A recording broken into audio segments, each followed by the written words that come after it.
anything. So if you're happy 51% of the day with your wife, stay with him or her, husband or wife. You meet some of the top divorce lawyers in North America, in New York, in Boston, and other cities. And I said, look, I want to kind of do a pie chart of reasons for divorce that 50% seemed to end in divorce within 5 to 7 years. Every one of them, they didn't know each other, said it's not infidelity, nothing to do with it. Most marriages can survive infidelity. They can't survive financial stress. And so what happens invariably is you fall in love, but you didn't do any due diligence on that person's spending habits or their financial history, because l'amore is so wonderful in the early days. You didn't do any diligence on their family or them or their brother or bankruptcy in the past or whatever it is. And then you get married and, you know, the euphoria starts to wear off and you notice that the other is outspending you, just buying a lot of stuff beyond your means. And that starts the first friction. And then that credit card comes in with $100,000 on it at 23% interest, and another purse was bought or whatever the hell it is. And you're starting to sink because you may have married somebody who can't stop spending. This is just a typical, there are people that have no discipline. They just can't. They got to have the boat, they got to have this, they got to have that, and they pressure their other to say, look, I want to keep up with the Joneses next door, even though they may only each have a salary of $100,000 each. Can't do it. And they have kids and they're trying to put them through college. That's divorce. That's why almost 90% of unions break up is that classic financial pressure.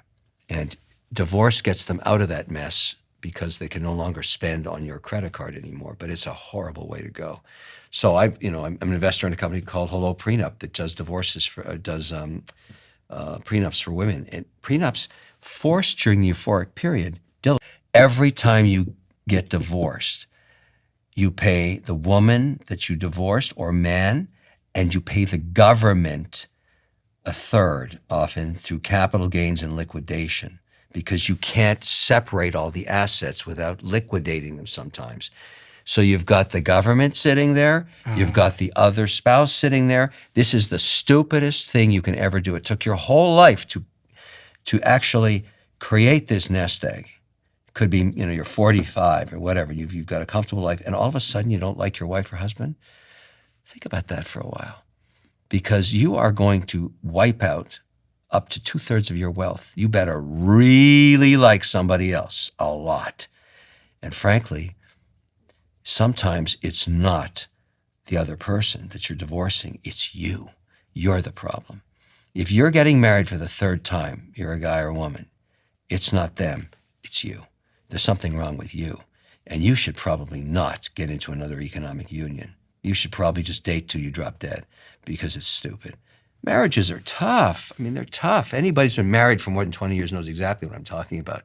But they accrue more benefit than anything. So if you're happy 51% of the day with your wife, stay with him or her, husband or wife. That's very important. And then ask yourself, am I dating one of these or not? Or not? Then there's never a second date. Second date, I want to learn more. I'm really interested. You're going into a third date, there's something going on. There's something going on. You both want to meet again. That's the first time you should say, look, I know this is crazy, but we're here together a third time because something's going on here.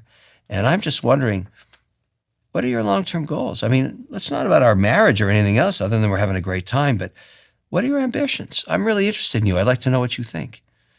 And maybe the woman says, or the guy says, "What, are you checking me out?" You say, yeah. Yeah, I'm really interested in you. It's a form of finding